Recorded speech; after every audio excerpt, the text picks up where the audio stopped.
भारत की ट्रांसपोर्ट कामगार महिलाओं ने अक्टूबर 2019 से मई 2020 के बीच में घरेलू हिंसा और उसके काम पर प्रभाव इस विषय पर एक राष्ट्रीय सर्वे किया। जो सफर घरेलू हिंसा से जुड़ी हुई शर्म, डर, हिचकिचाहट से शुरू हुआ, वो समय के साथ इस विषय पर किया गया सबसे बड़ा सर्वे बन गया, जिसमें 15,000 से भी ज्यादा महिलाओं ने भाग लिया।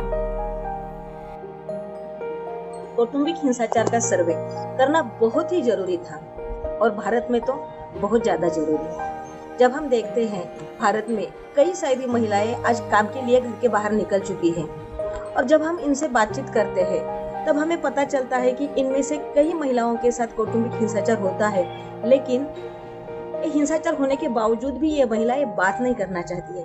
हमारे देश की महिलाओं के अंदर एक भय सा रहता है कि अगर वो अपने घर की बात किसी फॉर्म में या किसी प्लेटफॉर्म पे या किसी मंच पर अगर हम कहते हैं तो उसमें हमारी बदनामी होगी। ये हमारे लिए शर्म की बात है कि हम अपने समाज में महिलाओं को विश्वास नहीं दिला पाए कि मांगने पर न्याय मिलता है।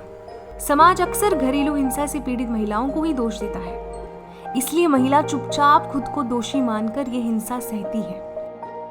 We knew that we would have to contextualize study tools for India.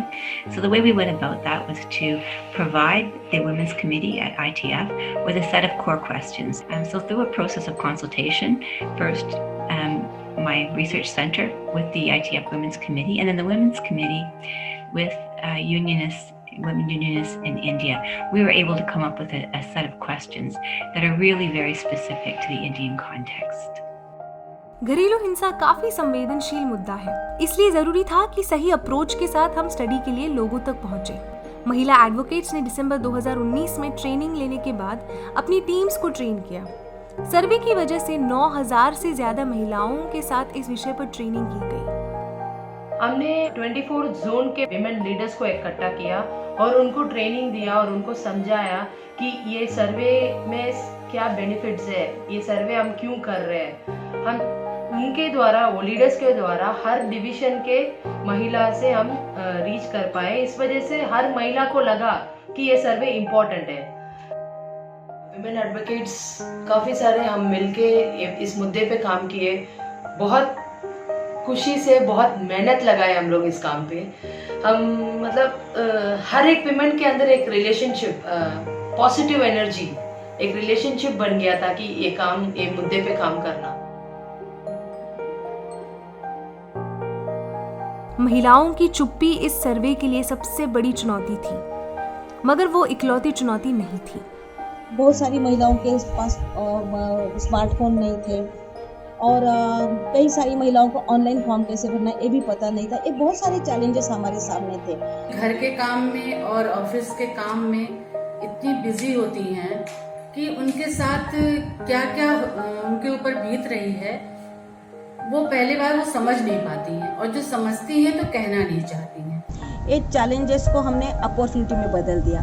जैसे कि ऑनलाइन सर्वे था तो हमने सोचा कि ऑनलाइन सर्वे तो नहीं हो सकता है, तो फिर हमने वो ऑनलाइन सर्वे की हार्ड कॉपी निकाली। हार्ड कॉपी लेके हम महिलाओं के पास गए, महिलाओं से हमने बात की और उनसे वो डाटा फिल किया। डाटा फिल करने के बाद फिर वो ऑनलाइन पे सबमिट किया। इस तरह से हमने ये काम की शुरुआत की। मैं हमेशा डोमेस्टिक वायलेंस सर्वे फॉर्म्स अपने साथ रखती थी और जहाँ जाती थी वहीं पे सर्वे कंडक्ट करने की कोशिश करती थी। इस दौरान हम ज्यादा से ज्यादा हर तबके की महिला कर्मचारियों से मिले और उन महिला कर्मचारियों ने पूरा सहयोग दिया। जो ऑनलाइन के बारे में कुछ जानता ही नहीं है उसको हम हैंडी फॉर्म्स भेजना रहता था। हम रेलवे में काम करते हैं, हम कुरियर का तो इस्तेमाल नहीं किए। जो ट्रेन वो स्टेट के लिए जाता था उसमें 500 फॉर्म्स का बंडल रख दिया एक ट्रेन में, मुंबई जाने वाली ट्रेन में। रात का ट्रेन था, रात में जाके रख दिया और अर्ली मॉर्निंग वो लोग हमको वापस भेज रहे हैं। वो कलेक्ट करना, डेटा एंट्री करना, काफ़ी सारे मेहनत ने किया है हमारे विमेन्स लोगों ने। हमने निर्भया परिक्रमा का जो आयोजन किया, 22 दिसंबर को ये प्रोग्राम महाराष्ट्र में पुणे से चालू किया। फिर वहाँ से हर डिवीजन में हम गए। हर डिवीजन में हमारी गाड़ी थी, हम गाड़ी में बैठते थे और हम उस विभाग में जाते थे। उस विभाग में जाने के पहले ही वहाँ की निर्भया वहाँ पे पूरा अरेंजमेंट करती थी कि उनके अंदर जितने भी डेपोज आते थे उन सब महिलाओं को वो वहाँ पे मीटिंग के लिए इकट्ठा करती थी। उनको सब बोलती थी कि ऐसे ऐसे निर्भया परिक्रमा के माध्यम से हमारे पास ये सब लोग आ रहे हैं, आपके बारे में, आपके समस्या के बारे में बात करेंगे, कौटुंबिक हिंसाचार पर बात होगी। इस तरह से वहाँ पे पहले ही पूरा वातावरण तैयार किया जाता था। जब हम लोग वहाँ पहुँचते थे तो ऑलरेडी 400-500 महिलाएं वहाँ पे जमा हो चुकी होती थी। फिर हम उन लोगों के साथ मीटिंग लेते थे, उनसे बात करते थे। वो जो हार्ड कॉपीज थी क्वेश्चनर की वो भर के देते थे कि आप भर के दे दो। वो जगह से फिर हम अगली जगह जाती थी। इस तरह से 2 महीने में पूरा महाराष्ट्र इस तरह से घूम चुके। महिला लीडर लगातार बातचीत, ट्रेनिंग और वर्कशॉप करके गांव जिलों तक जाकर इस अभियान को आग की तरह फैला रहे थे। महिलाएं साथ आने लगी थीं, एक काफिला बन रहा था। मगर मार्च के अंत के दौरान अब तक की सबसे बड़ी चुनौती खड़ी हो गई थी। कोरोना वायरस दुनिया के सामने आज सबसे बड़ा संकट बना हुआ है। विश्व स्वास्थ्य संगठन ने कोरोना वायरस को पैंडेमिक घोषित कर दिया है। India this Tuesday, which will begin the world's largest lockdown. That's 1.3 billion people. The National Commission for Women has raised concerns about the increase in the number of cases of domestic violence and abuse during this lockdown period in the country in the wake of the coronavirus outbreak. ये कोविड-19 के कारण 4 महीने lockdown के कारण women घर के अंदर बंद रही है।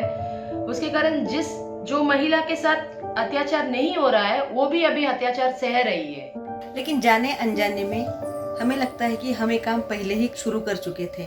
कई एनजीओ के साथ हमारा नेटवर्क बिल्टअप हुआ था।